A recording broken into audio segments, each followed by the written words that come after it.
Anyway, Reddit read. Hottest commodities in the offseason. AR, attached. Yeah, I think that one's a big one. Mohawk, definitely a wild card for sure.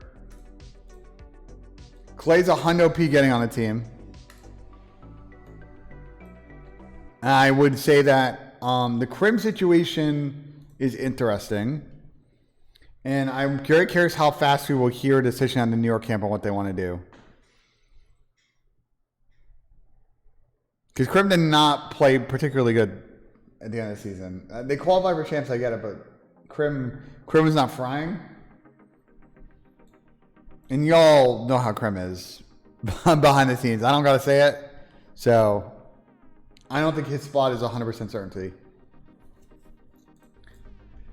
Prolute, honestly, guys, I don't think he's going to be on the top of options right now. He had a pretty okay stint with Optic, but I don't know if the teams you named, LAG and Minnesota, I just don't know if he's on those lists of players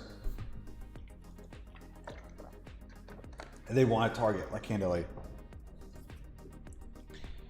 Don, I mean, I'm curious to see what happens with Donnie, but I think Paris hold the cards there. Bean's going to one of the EU teams seems like a good shout. Yeah, that's usually how it goes, Kingdom, for Crim. But the problem with Crim is like,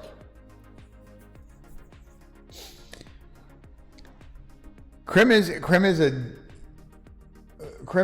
player that's set in his ways, and it's not going to be a good fit for a lot of teams. So his options aren't infinite. That makes sense. No pun intended. That was an infinite esports joke. Subs, Hydra. Yeah, Hydra's a big one. Does he stay in New York? That's a good question. Nah, the PR, the fucking him. I'll say this. Him doing fucking promos on stage, I think is hilarious. Him calling out refs, I don't think it's hilarious. I think that's kind of a shady thing to do. Because the person he called out is super nice. Scott is super nice. And so I think that was a shady thing for him to do, and I'm sure he apologized. But it's not hurting his brand. In fact, most of the orgs kind of fucking like that shit, bro. So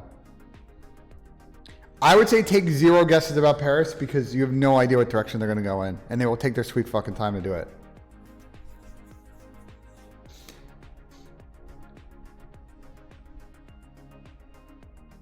Unless they're changing their approach this season, but I don't think that they are. Otherwise, if they were more aggressive, we'd hear about now. ASIM should be their choice.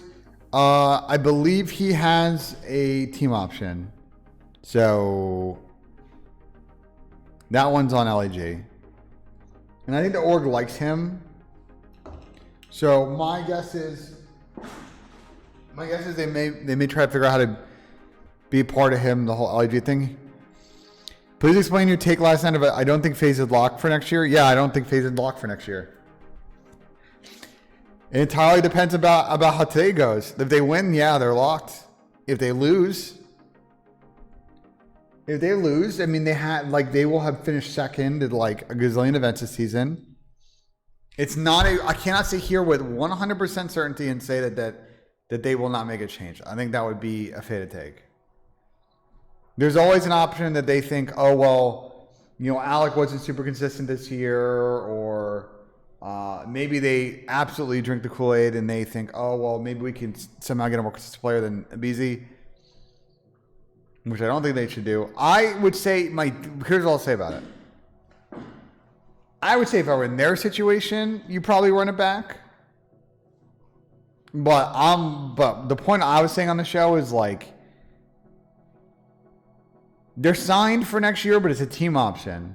It's not like a 2-year contract. It's likely going to happen that they're going to stick. But to say it is 100% yes, last night when we recorded the show that they were going to stick, that was a fair assessment on my end.